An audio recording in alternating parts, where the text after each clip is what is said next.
ಶಿರಾ ನಗರ ದಿನದಿಂದ ದಿನಕ್ಕೆ ಹೆಚ್ಚು ಅಭಿವೃದ್ಧಿ ಆಗ್ತಾ ಇದೆ. ಆದ್ರೆ ಈ ನಗರದ ಗುಂಡಿಗಳ ಅವ್ಯವಸ್ಥೆಯನ್ನ ನೋಡಿದ್ರೆ ಇದೇನು ರಸ್ತೆನೋ ಗುಂಡಿಗಳ ರಸ್ತೆನೋ ಒಂದು ಗೊತ್ತಾಗುವುದಿಲ್ಲ. ಹೌದು, ಶಿರಾ ನಗರದ ಮಧ್ಯಭಾಗದಲ್ಲಿರೋ ಪ್ರವಾಸಿ ಮಂದಿರ ವೃತ್ತದ ರಸ್ತೆಯಲ್ಲಿ ಗುಂಡಿಗಳು ಬಿದ್ದಿದ್ದು ಸವಾರರು ಹೈರಾಣಾಗಿದ್ದಾರೆ.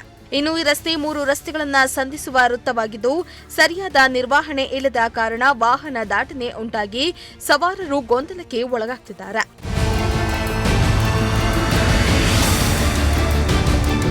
ನಗರದ ಪ್ರವಾಸಿ ಮಂದಿರದ ವೃತ್ತ, ಅಮರಾಪುರ ರಸ್ತೆ, ಹಿರಿಯೂರು ಕಡೆಗೆ ಸಂಪರ್ಕ ಕಲ್ಪಿಸುವ ರಸ್ತೆಯಾಗಿದ್ದು ಈ ಭಾಗದಲ್ಲಿ ಸರ್ಕಾರಿ ಶಾಲಾ ಕಾಲೇಜುಗಳು, ನಗರಸಭೆ, ತಾಲೂಕು ಕಚೇರಿ ಇದ್ದು ಇಲ್ಲಿ ಒಂದು ಸಿಗ್ನಲ್ ಕೂಡ ಇಲ್ಲ. ಜೊತೆಗೆ ರಸ್ತೆಗೆ ಹಾಕಿರೋ ಡಾಂಬರ್ ಕೂಡ ಕಿತ್ತು ಬಂದಿದ್ದು ಸಂಚಾರಕ್ಕೆ ಭಾರಿ ಅಡಚಣೆ ಆಗ್ತಾ ಇದೆ.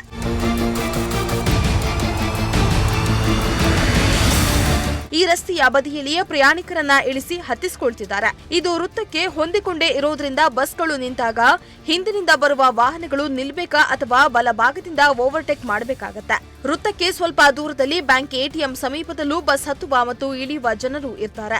ಇಲ್ಲಿ ಬಸ್ ತಂಗುದಾಣ ಇಲ್ಲ. ಆದರೂ ಕಾಲೇಜು ವಿದ್ಯಾರ್ಥಿಗಳು ಮತ್ತು ಉದ್ಯೋಗಕ್ಕೆ ತೆರಳುವವರಿಗೆ ಇದುವೇ ಬಸ್ ಸ್ಟಾಪ್ ಆಗಿದೆ. ಇದರಿಂದ ಸಂಚಾರಕ್ಕೆ ಅಡಚಣೆ ಆಗಿದೆ. ಇಲ್ಲಿ ಸಂಚಾರ ನಿಯಂತ್ರಣಕ್ಕೆ ದೊಡ್ಡ ಸವಾಲೇನೂ ಇಲ್ಲ.